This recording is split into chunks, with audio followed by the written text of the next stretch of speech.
అస్సలే పోదిగా. వాడిన వాటర్ను రీసైకిల్ చేయడానికి ఇంకో యూనిట్ ఉంది. గతంలో ఏముండే అంటే ఈ పామాయిల్ అంటే సత్తుపల్లి ఆంధ్రానే ఉండే. అవును. ఇప్పుడు తెలంగాణలో సిద్దిపేటకు వచ్చిందంటే. అండ్ సత్తుపల్లిలో కూడా ఇంకొక పాయింట్ మీకు ఐడియా ఉండాలి. సత్తుపల్లిలో క్రూడ్ ఆయిలే తయారు చేసి క్రూడ్ ఆయిల్ ను ప్రైవేట్ వాళ్ళకి అమ్ముతుండ్రు.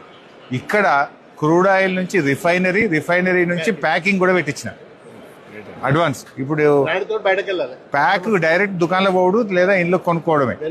వాడుకునే దిశగా ప్యాక్ చేసి బయటకు పోతుంది ఇక్కడ నుంచి ప్రోడక్ట్. సత్తుపల్లిలో క్రూడ్ ఆయిల్ వరకే ఉంది.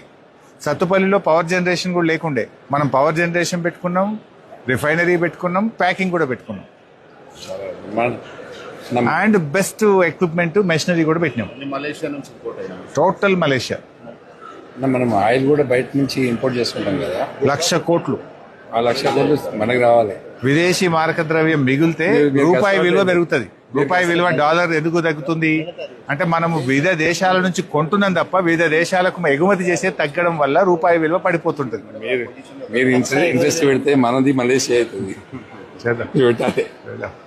ఇంకేమైనా ఉందా బాబు పాయింట్ మీది? ప్రీమియర్ది ఇంకా బెస్ట్ అయింది ఒకటి 1% ఆయిల్ ఎక్స్ట్రాక్షన్ ఎక్కువ ఉంది. అంటే ఎక్స్ట్రాక్షన్ ఎక్కువ ఉంటే రైతుకు రేట్ ఎక్కువ వస్తుంది. ఎంత వస్తుంది? దాదాపు 3,000 రూపాయలు తేడా వస్తుంది.